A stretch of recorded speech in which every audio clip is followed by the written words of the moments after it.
हमारी आवाज सुन रहे हैं आप ना? तो कह रही है कैसे हमारी भाभी जी कि आंसू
के भक्ति में लीन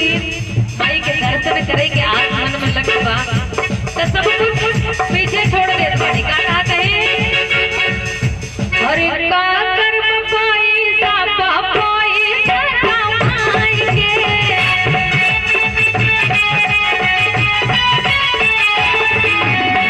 असली सुख मिले सैया माई घर जाई के